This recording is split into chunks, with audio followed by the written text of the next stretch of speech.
Varsity Club podcast. My name is Derek Peterson. Joining me this week, very excited to have Erin Sorensen, deputy editor at Hail Varsity. Erin, hello, how are you? Good. I keep forgetting that I'm on camera. Like I have now forgotten that multiple times to the point where you're like introducing it and I'm turned completely to the side, like just not even paying attention. Just not to this. I feel like that was just your way of like kind of showing, except not fully showing that the thing behind you is the thing that I told Jacob a couple weeks ago that I wanted and I needed him to get it for me. Yeah, it is a briefcase that is sitting behind me. I know you really want it. I do think it's going to live at the Hail Varsity Club in Omaha for a little while. But then you're going to have to fight Garrett Nelson for it because he also wants it. That would end very poorly. For Garrett Nelson, no. For Garrett. So the briefcase is why you're here. The only reason because I just want to. I'm going to bully you into giving me the briefcase, but also for what the briefcase represents. You wrote can I say kick-ass on the podcast? I'm going to say a kick-ass feature for the 2022 Nebraska Football Yearbook on Garrett Nelson. He is holding that briefcase that you are now holding in front of the camera for people that are just listening to this on in podcast form and not watching the video. It is a Blackshirt's briefcase. It's pretty cool. So I want to ask you, like, what? Like, why? What's the deal with the briefcase? Where did that come from? I want to ask you about this Garrett Nelson story. Before we do that, I do want to take a second and just like talk about the yearbook, but you would know more about the specifics than I would. So just tell people who are listening where they need to go to get the yearbook or where they need to go online to make sure that they get the yearbook in the future, because the deadline has already passed to make sure that you are subscribed to get it in your mailbox. Yes. So fill everybody in on how they can get this and how they can make sure they don't miss it in the future. Well, if you are local to Omaha, and by local, I mean if you live in Lincoln, areas within driving distance of Omaha, you should just go ahead and plan on joining us on Thursday, June 23rd. So not too far out from when you're listening to this, but you should still plan on it because we're going to have a yearbook release party at the Hail Varsity Club in La Vista. We will have copies of the yearbook there where you can become a subscriber, leave with not only your yearbook, but that ever popular 12-month calendar that everyone gets so excited about every year. But the yearbook will be there. You can see it. You can take it home that day. That's one way. We will also have it online for purchase, and you can obviously ship it to yourself wherever you might live in this country. So don't worry if you are not Nebraska based, you'll be able to get a hold of the yearbook. It will be, like I said, once it's out, it hasn't officially started shipping, and it is in the final printing processes. So once it officially is in hand, we will have it on the website for you to order and shipped to wherever you may be. Some people even ship internationally. So there you go. But then we may, and we've done this in the past, do a secondary run for those who are interested in becoming subscribers to get a yearbook. I don't have information on that yet, but if you're somebody who's like, I'd like to become a subscriber, I'm not able to get to the yearbook release party at the Varsity Club, totally okay. Just keep an eye out on our social media, and when we know more, we'll obviously share there. So there'll be a few different ways that you can guarantee getting a copy. They'll be out and about. We'll obviously post on social if there's other places that you can pick them up at. So just keep an eye there. Go follow Hail Varsity on everything, and we'll keep you in the loop. If you're looking to subscribe and you want to do so online, go to hailvarsity.com/subscribe. Use the promo code varsity. Okay, Erin, let's talk about this yearbook feature that you wrote. A couple of things that stood out to me when I was reading it through. So you open with a section from the Velveteen Rabbit. Why? Yes. So that's all a surprise for people. We haven't really said a whole lot yet. So I dive into it a little bit more in the letter, which was exciting. This is the first time I've ever gotten to write a letter for any issue of Hail Varsity. So to have the letter for a yearbook, I was like, honestly, more stressed out about that than I was writing the feature. But long story short, when we were taking the photos for this yearbook, so we met with Garrett at the Bay in Lincoln, which is a really cool spot. It has a skateboard skateboard ramps, everything. It's just a really cool space. But they had this back room that had a letterboard on it. And I had sent a message to Brandon Vogel, our managing editor, and Quentin, who is our design director, just asking, like, what should we put on this board? And we all kind of knew the answer. It was ultimately Garrett's to decide. And when he walked in, pitched him like, hey, what do you think for this? He was like, page 48, and kind of looked at him. He's like, from the Velveteen Rabbit. And this is a story that means a lot to him because it was actually shared with him by defensive coordinator Eric Shenander. And Shenander had just read that story with his daughters. And so it was something that as he was reading this story with his own kids, he kind of realized like the parallels of the story about being genuine. Just, you know, he saw these parallels of the story itself really fitting with what he was asking of his players. And Garrett, who had been really struggling at that point in his very short career at Nebraska, this meeting happened his freshman year. And he didn't even know what his freshman season was going to look like at that point, but it didn't pan out the way he wanted. But he kept clinging to these words of you become, you know, it doesn't happen all at once. He kept clinging to these ideas that like, you become in time. And so you can't expect that to happen overnight. You have to keep working.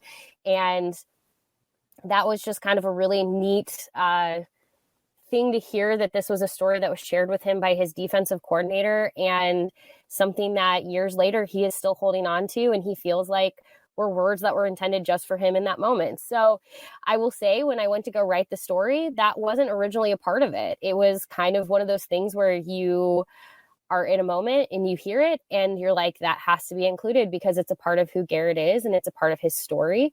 And I will be really eager for Shenander to read this story and to see the impact, because I wonder to myself, does Shenander realize what that impact had on Garrett in the long run? So long story short, it gives you a really it kind of kicks off, I think, what you're going to experience from Garrett in the story, which is he's everything I think people imagine him to be, but he's even more than that. He is not just the hair on fire kind of guy. He's very introspective.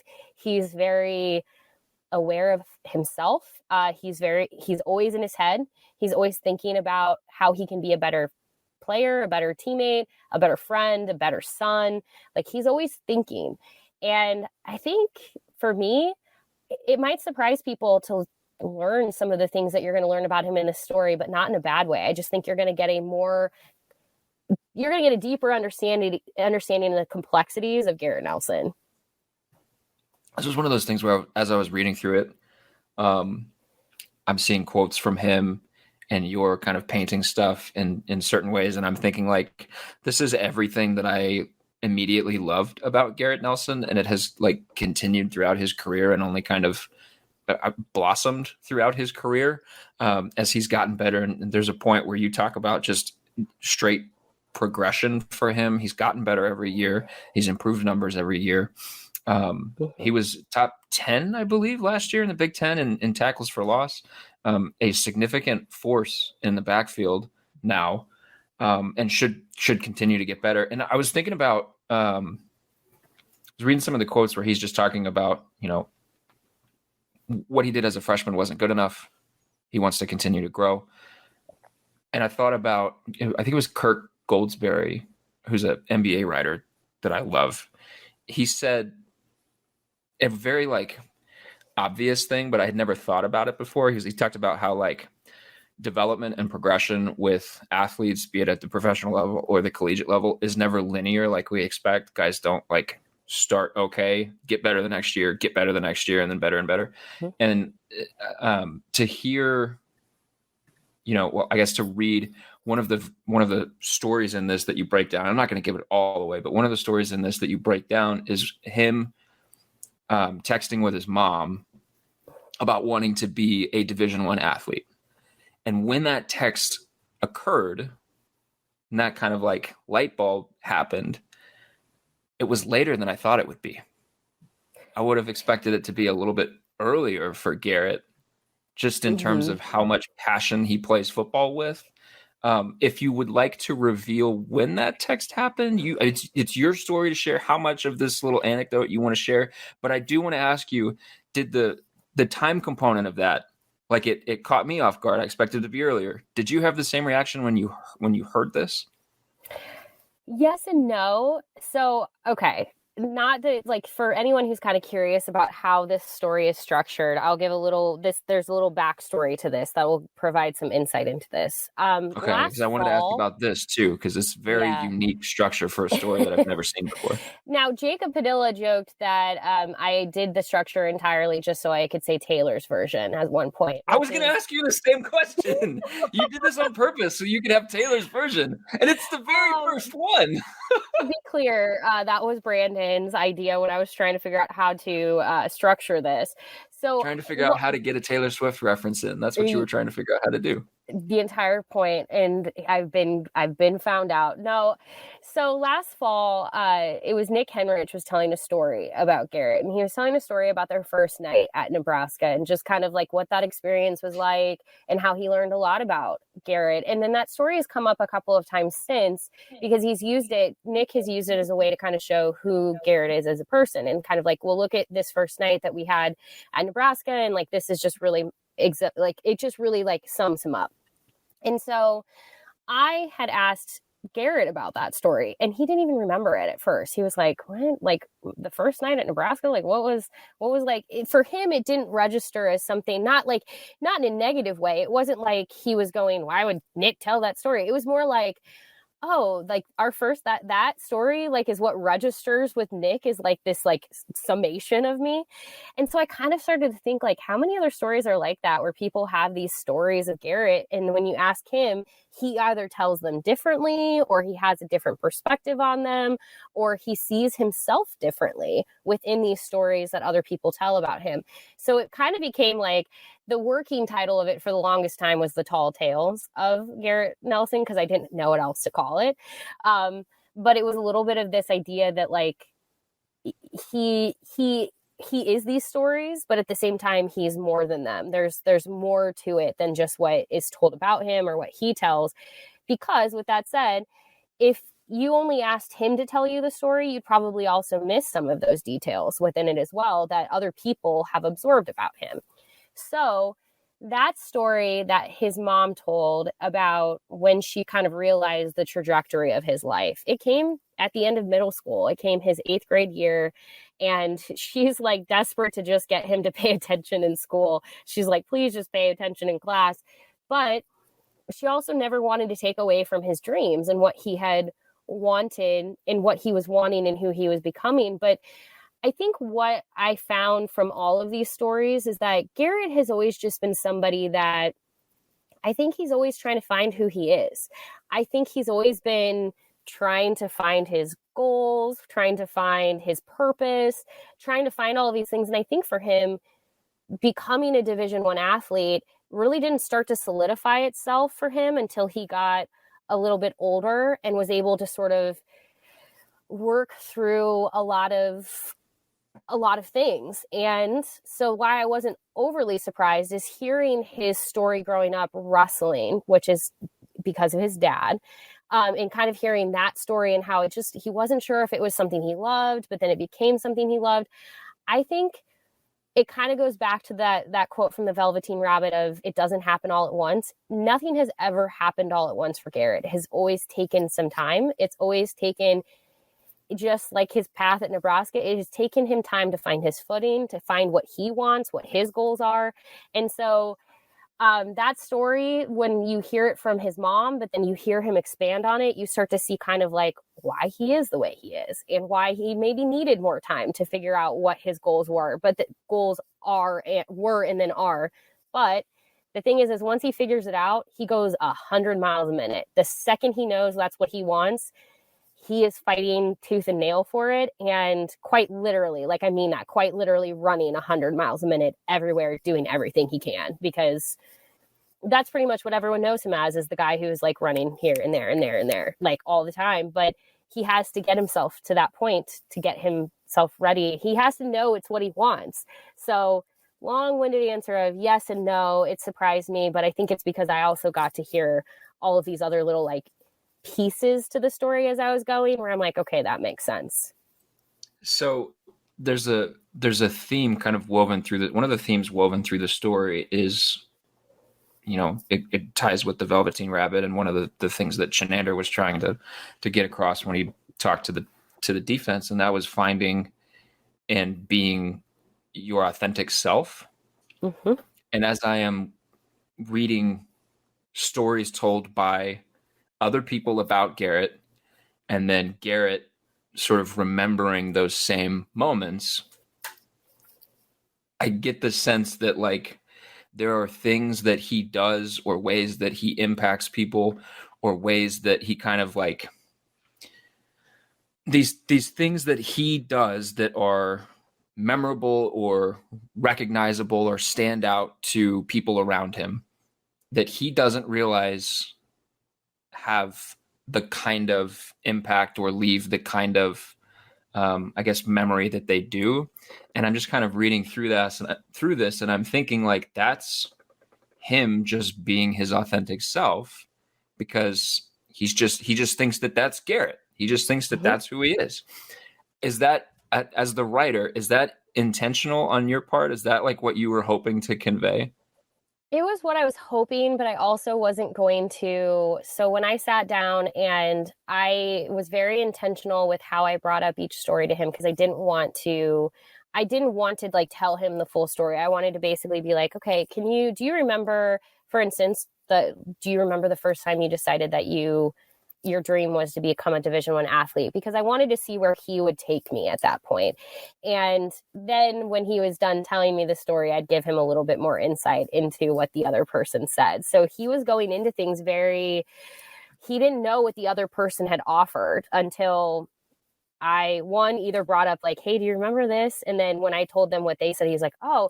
So he had these moments of realization of, for instance, Coach Brim, I spoke with him about just Garrett, and they kind of have an interesting story because their story isn't done with one. Like, not that any of these stories are done with each other, but I think in Brim's case, like their story is still evolving. Like they're still very much in a coach player role. And for Garrett to hear some of the things that Brim said to him, I think really took him aback. Like, I don't think he realized the way that this coach for him feels about him and respects him, and think like, not that he didn't know that he doesn't respect him, but it's like these were some things where I just don't think he realized the impact. Like you said, I don't think he recognized the impact that he has on people. And it can be really like small moments. Like I think like the story of Garrett Snodgrass that he told, it's a really small moment. It's one where like you could honestly have said like, does it need to be included? And I would have told you yes, because I think it still highlights who he is. But it was just such a like moment. It was just a day, a couple of hours in time. And that is a moment though for Garrett Nelson or Garrett Snodgrass, when he's telling a story about Garrett Nelson, that's the story he wants to tell, not like any of the other stuff he has about him, because he's like, this is who he is. But for someone like Garrett Nelson, he's going, that's it, that's the moment, that's the one that like, but I don't think he really recognizes the impact that he leaves. People walk away from him feeling inspired. They walk away from him feeling motivated. They walk away from him feeling good. He makes people around him feel good and want to be better.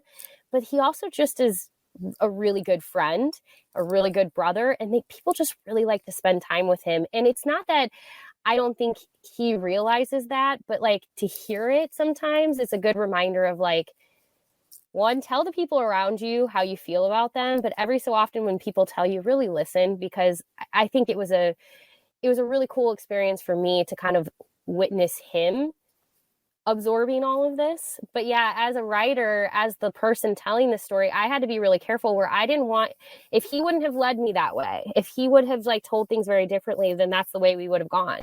But this was Garrett reacting very sincerely to everything. And it was what I had hoped, but you can't force.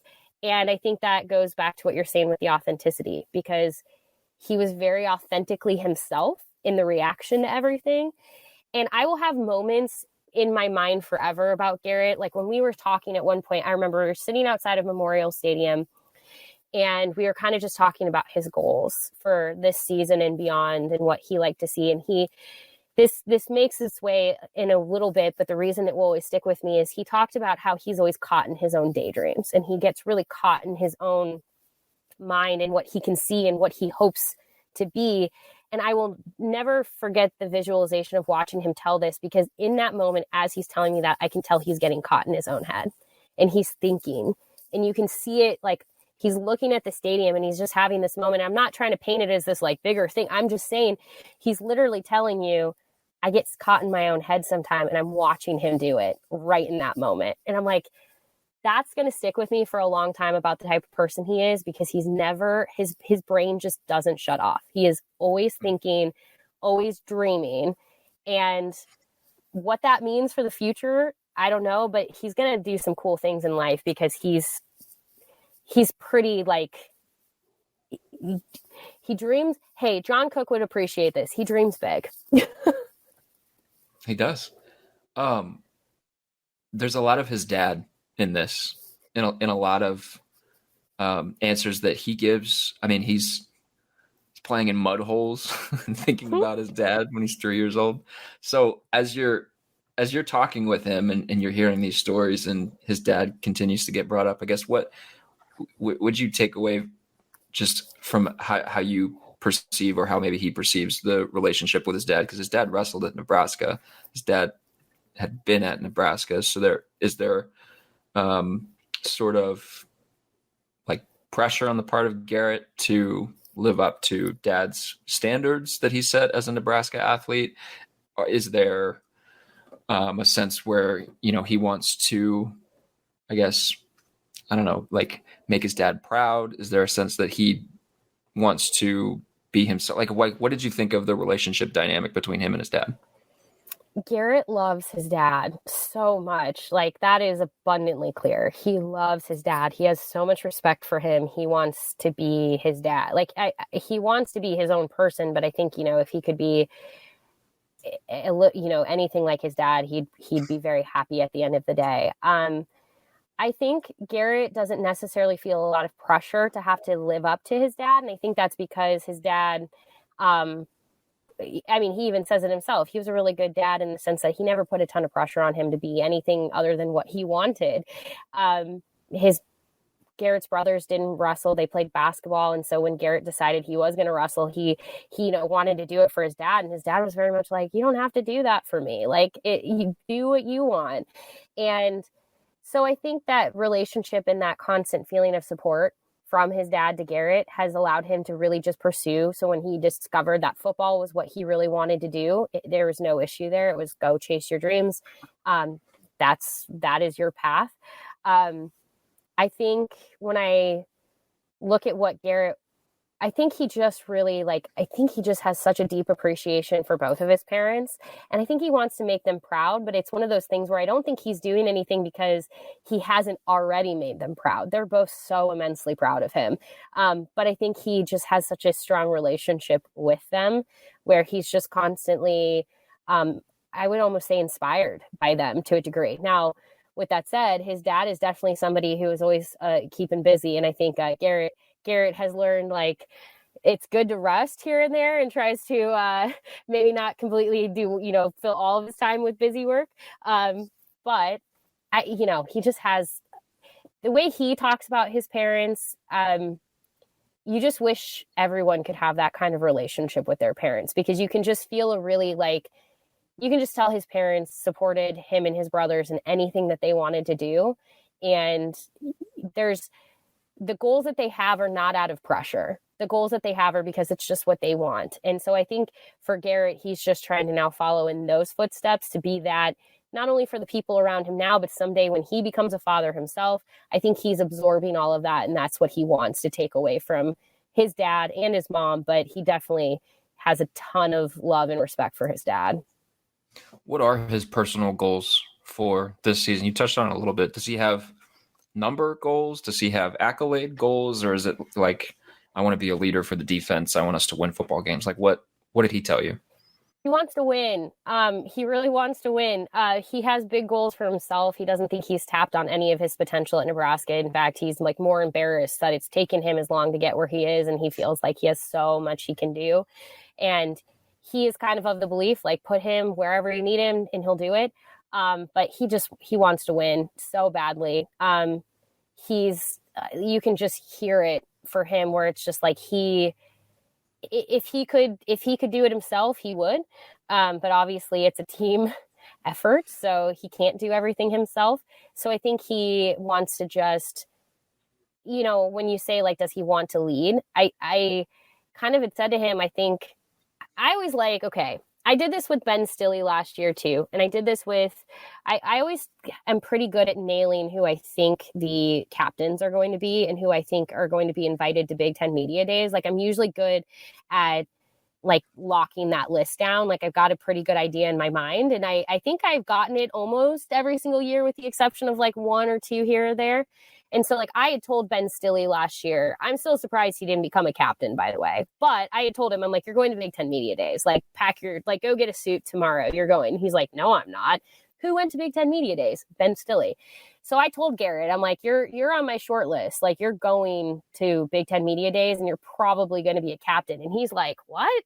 Why do you think he is a leader, and I think what makes him special as a leader is he doesn't see himself as like having to be that. Like, I think he's the kind of person where if for some reason he didn't get voted captain like Ben Stille did, he would still show up every day and keep leading that team. He doesn't need the title to be the leader. So for him, I don't think he has any goals to necessarily have to be a captain. I think for him, it's just, I want to keep leading this group, get them set up for success, be the best possible player I can be. And that will all inevitably leading to him getting all of these accolades as well. But he is not setting those goals necessarily for himself. He's just like, I have to work hard and I have to bring people along with me. So I think that's kind of a really interesting thing for him, is that I think it's kind of a selfless approach, especially to leadership. It's the, it's the Ben Stille in him. It is. Well, look, not to tie too many comparisons between the two of them, but like when Garrett won his state title in wrestling, you can go watch the videos. He's literally talking about Ben Stille in these interviews. Like when he's in high school winning state, he's talking about how Ben has been an idol to him and how he like looks up to Ben as like the kind of guy that he wants to be. And I actually do see similar leadership styles in them. It's really interesting because they're both very different personalities. Ben is much quieter, but like still very a fiery personality when you get him on the field. Garrett is a very fiery personality always, but they just still have very similar leadership styles. Like, anyway, it just is funny when you see the lines like of like, oh, that's interesting, is that here's Garrett in high school talking about Ben Stille and how he's somebody that he would like to be like. And I'm like, you very well might be following in his path. Ben's ears are going to be burning because when you were talking about how Garrett he's always thinking and those gears are always turning, it reminded me of Ben, because I felt like Ben was the same. Even if he wasn't always talking, the gears were always turning. Yes. I wanted to ask you one more thing before we get to the briefcase. You have spoken with Garrett as a freshman, as a first-year player at Nebraska. You have had a more intimate interview with him, conversation with him now as he approaches his senior season than what would typically be afforded in a like a press conference setting or a hallway availability setting. Like, you've gotten to sit and talk with him. How is he different now heading into year 4 than what he was his first year? He's so much more mature. And I don't mean that like he was always kind of, I mean, there's a reason that when he walked in, people were so fired up about him, because I think he has always been very much who he is. I think when I say he is matured, he has, I think, come into his own. I think he's more comfortable in his own skin. I think he's more comfortable in who he is as both a player and a person.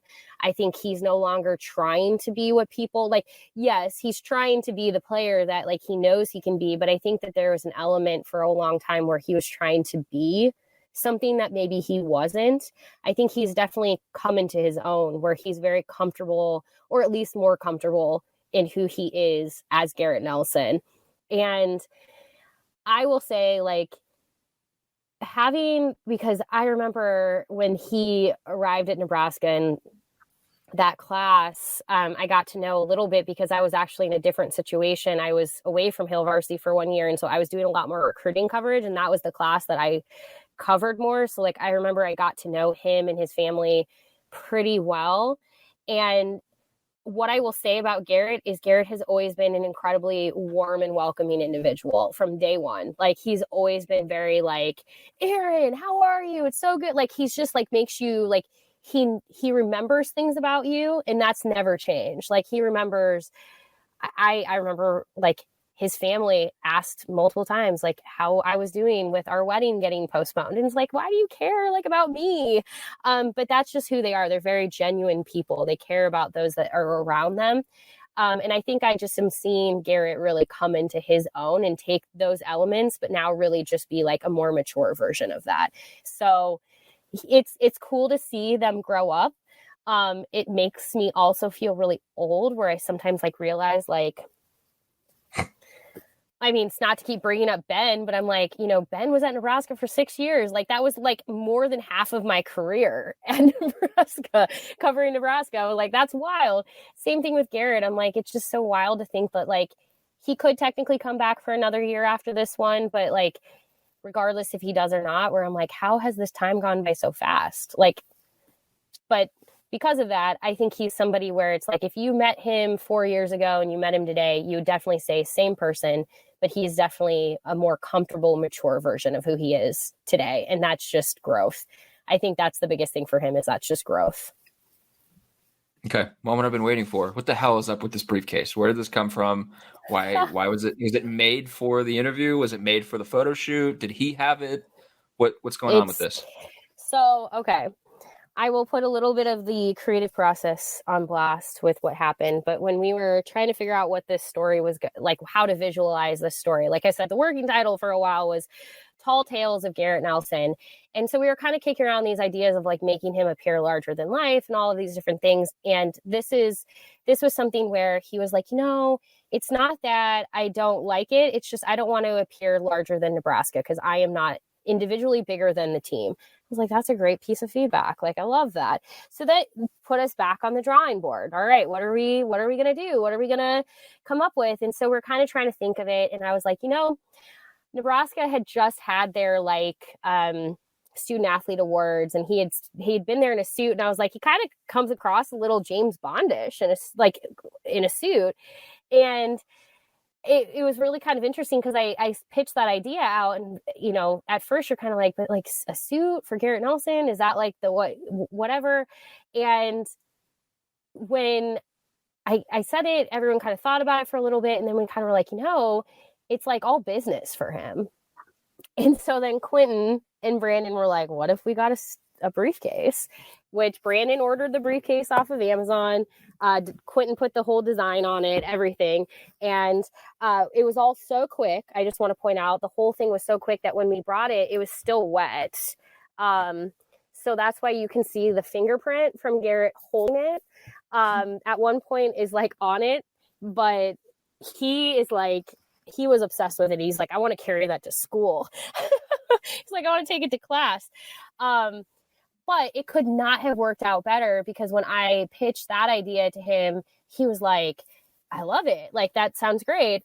And we go through the shoot, we give him everything. He's like, yeah, I kind of feel like James Bond. The amount of people who have made that comment to me that are like, Garrett Nelson looks like James Bond. I'm like, love it. That was what we were like. We wanted him to kind of just come across very like, you know, official and, you know, just a different, like, I think what we wanted to do is show you him in a way that you haven't seen him before, because you're used to like him holding the football and screaming and being like fired up. Like, this was a moment of like, it's all business for Garrett Nelson, and this is how we're going to show it. And we just kind of happened to think like, would a briefcase be kind of fun element to add to it? And he loved it. And he was like the most willing, like happy participant through everything. Like it was amazing.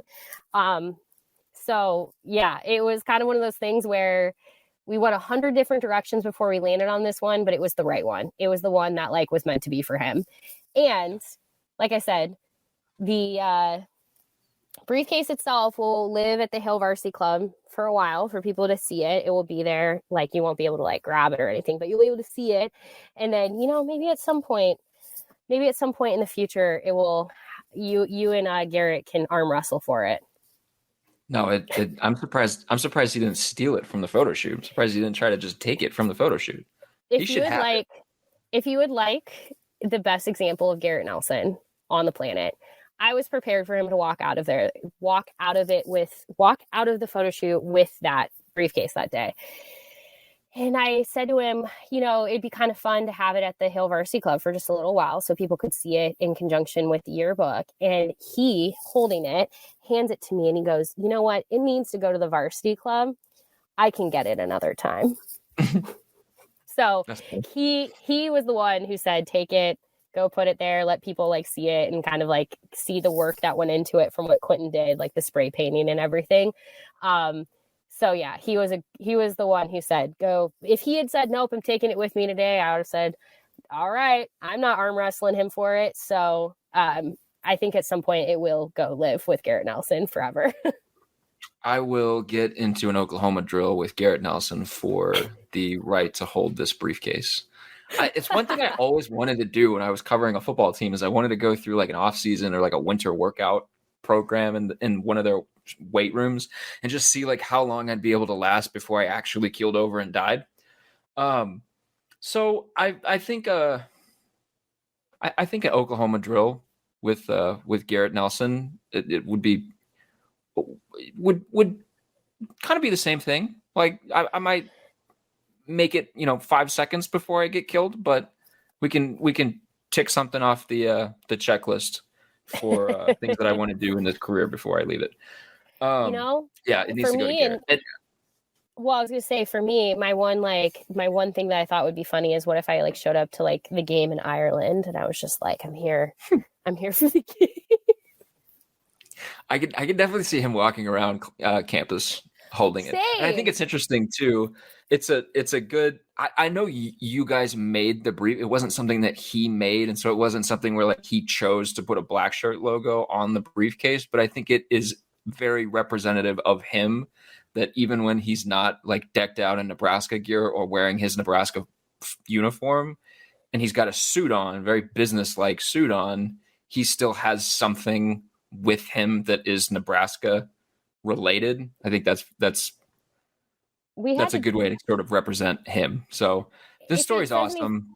Everything is great. Else really quick too, like you kind of hit the nail on the head with him always kind of having a piece of Nebraska with him, because we did some photos outside of the suit as well, and I just said bring something that you want to wear, just like whatever you feel the most you in, and he brought a Nebraska football t-shirt.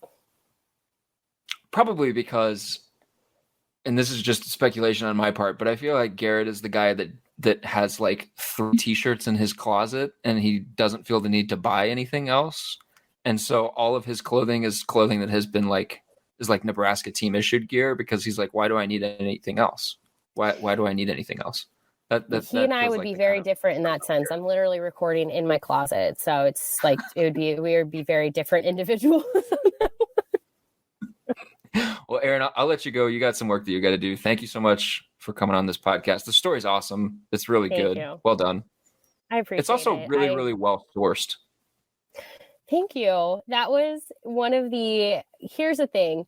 Sending out all of those messages, I could have probably had 20 stories. I had to cut it at one point. So that's always a good sign when you're like, I have almost too much. I think I ended up having like 4 or 5 hours of audio, and like it was a lot. Something that we'll save for another day is your favorite anecdote that got left on the cutting room floor. Those kind of like post big feature reporting, those kind of stories, those are always fun. So we'll let you get out of here. Thank you for coming on the podcast. Really appreciate you coming on. I appreciate it. Thanks for having me. We will be back next week with another show. In the meantime, keep reading hailvarsity.com. Listen to Erin's podcast, Mind Your Own Podcast with Sasha Durkin. and we will be back next week. Shouts to you guys for listening. Shouts to Erin for coming on. Shouts to Cam for producing this episode every week. Talk to you guys next week.